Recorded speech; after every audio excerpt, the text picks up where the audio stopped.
Recientemente el Congreso de los Estados Unidos ha aprobado sanciones para Rusia.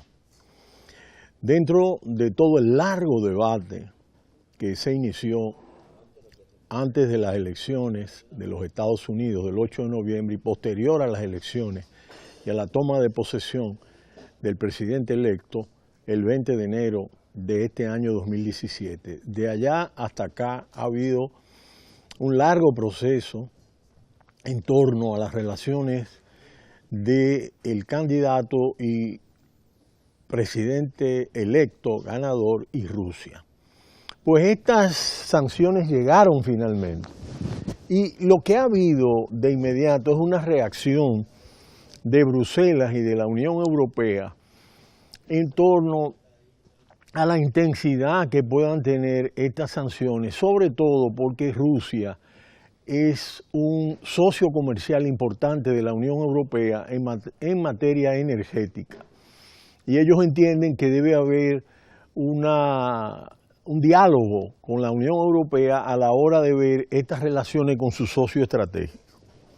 Es importante comentar a partir de este contexto y de lo que hemos visto en el G20 y lo que sucedió y hemos comentado en Ecomundo, el mapa de Europa. La caída de Lehman Brothers trajo el punto de giro de la dinámica europea, tras 6 décadas en las que solo se miraba hacia adelante, con una continua sucesión de oleadas en las que los Estados miembros se sumaron a la Unión Europea hasta sumar 28 socios al bloque comunitario.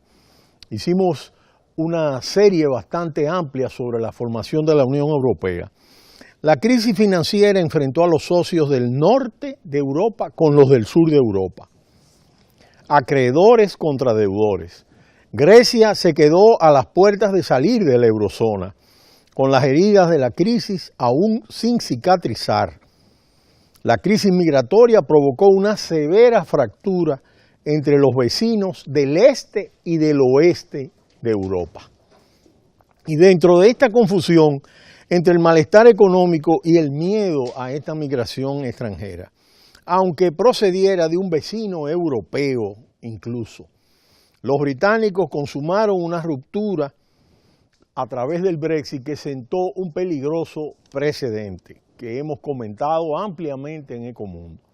El matrimonio europeo se demostró no es para toda la vida. El golpe llegó en el peor momento para la Unión Europea, con la policrisis aún zumbando y con una dolorosa ausencia de un plan de salvamento a mano.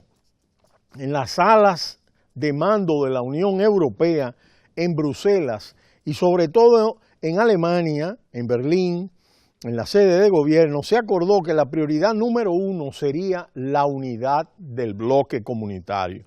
Y si ello implicaba pasos como poner en el congelador el principio motor de la Unión Europea, la unión cada vez más estrecha del bloque, molestó en los países del este, pero también en Holanda o Finlandia, pues que así fuera. Y ese es el punto importante, sobre todo esos países que vienen de la otrora Unión Soviética, que sufrieron una importante decisión en varias nacionalidades y que trataremos en Ecomundo.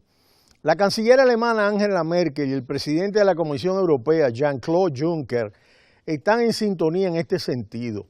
Comentó a los medios a principios de año una fuente diplomática cercana a Berlín que fue difundida en varios medios de comunicación europeos acreditados. Entonces la presión resultaba agobiante. Además de todas las crisis, las antieuropeas amenazaban con colmar y rellenar la situación, aceptando un golpe crítico en Holanda y en Francia.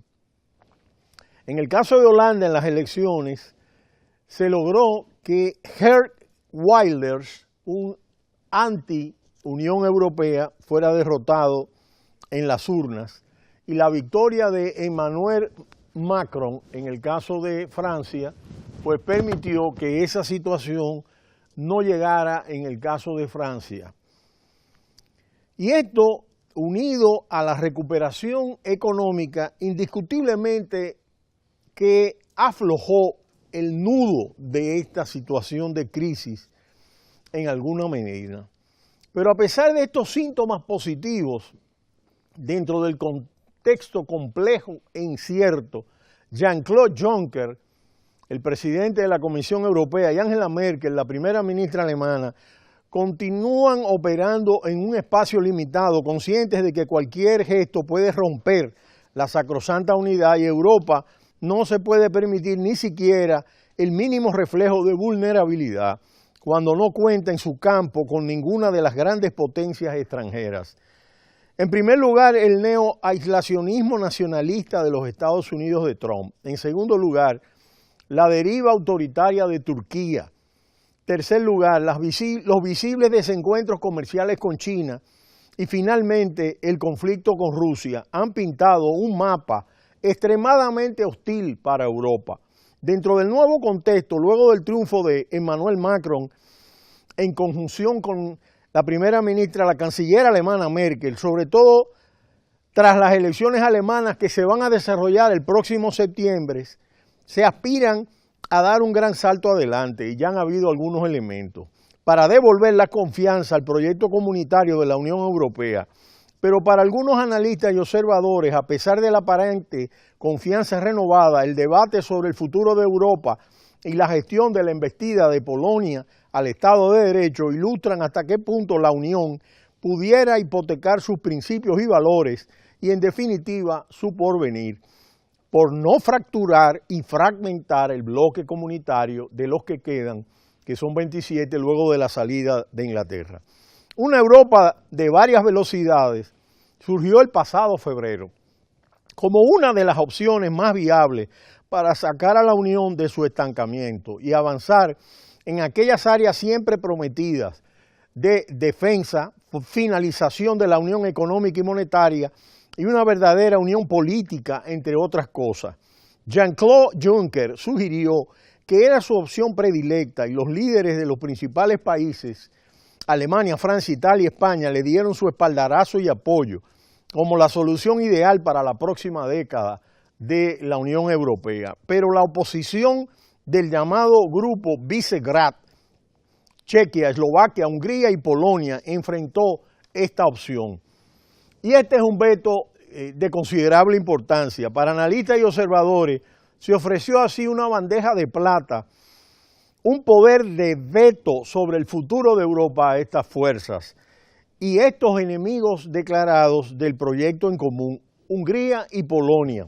La respuesta de sus primeros ministros, el húngaro Viktor Orbán y la polaca Beata Szydło, fue continuar confiados en su camino antiliberal y antieuropeo en su territorio.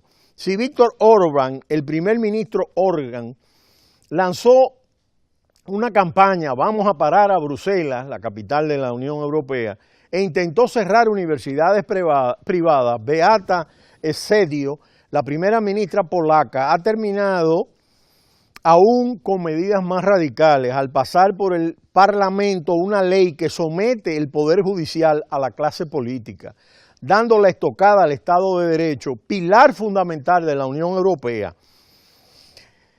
Hace una semana la Comisión Europea lanzó una seria advertencia al gobierno polaco al amenazar con lanzar el proceso para cancelar su voto en el Consejo de la Comisión Europea.